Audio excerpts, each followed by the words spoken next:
আমার ছেলেরাই কষ্ট করে মানুষের দোকানে থাকে, দিয়া কিছু কামাই করে করে তারপরে দোকানটা ধরছিল। মানুষের চোখে লাগে গেছে, খুব কষ্ট করে আমার ছেলেটা এই দোকান করে উন্নতি করে মা বাপ সবাইকে খাওয়াইছে। আজকে আমার ছেলে এতিম হয়ে গেছে, বাপ নাই, একটা মা অসহায়, একটা ছোট ভাই অসহায়, একটা মাঝিল ভাই অসহায়, একটা বোন আছে। এদেরকে সবাইকে লেখাপড়া করে বিয়ে শাদী দিয়ে আজকে আমার ছেলে এই দোকান পর্যন্ত আসলো। আজকে মানুষ দুশ্মনী করে আমার ছেলের এই ক্ষতিটা করলো।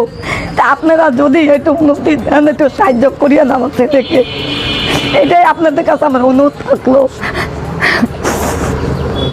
কবির হোসেন, আমার বাসা পীরগঞ্জ দৌলতপুর ব্র্যাক অফিসের সামনে।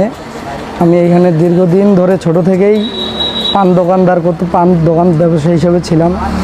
আস্তে আস্তে দোকান করতে করতে আজকে আমি একটা ভালো পর্যায়ে গেছি। তো এখন আমার দোকান করার উদ্দেশ্যই ছিল যে আমি দোকান দিয়ে কিছু করব। তো আমি এই জন্য আমার বাড়ি ঘর কোনো কিছুই করি নাই, একটা রুমের মধ্যেই আমার ফ্যামিলি নিয়ে আমরা সবাই থাকি, 3 সেট ঘর। তো আজকে আমার এই যে অবস্থা আপনারা দেখতেছেন, এই আমার কিছু বলার নাই যে আমি কি বলবো। আমার যা সম্বল ছিল, আমার আজকে 25 বছর বয়সের, সব কিছু ধুলায় মিশে গেছে। কে বা কাহারা আমার এই সব কিছু আগুন দিয়ে জ্বালাই দিছে।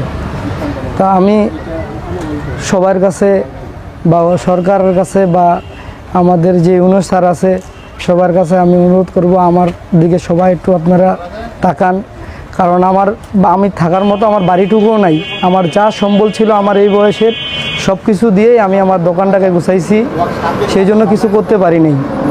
আমি এখন যারা আছে প্রভাবশালী বা যারা আর্থিক সম্পত্তি দিয়ে আমাকে যেভাবে হোক সহযোগিতা করেন, আমি যেন পুনরায় আবার আমার আগের জায়গার মতো আসতে পারি, এটাই আমার আপনাদের সবার কাছে চাওয়া। আমাদের দোকানে ছিল, খুব কষ্ট করছে, এর কষ্ট দেখার মতো ছেলেটার না। কষ্ট করে দোকান এত দূর আগায় আসে, মানুষের চক্রান্ত করে এনে আগুন দিছে, খুব অসহায়, এর কিছুই নাই, এসব পুরো শেষ হয়ে গেছে। দোকানের উপরে নির্ভরশীল, ওর বাবা নাই, ওর মা, ওর ভাই সবাইকে দেখে, এর কিছু নাই।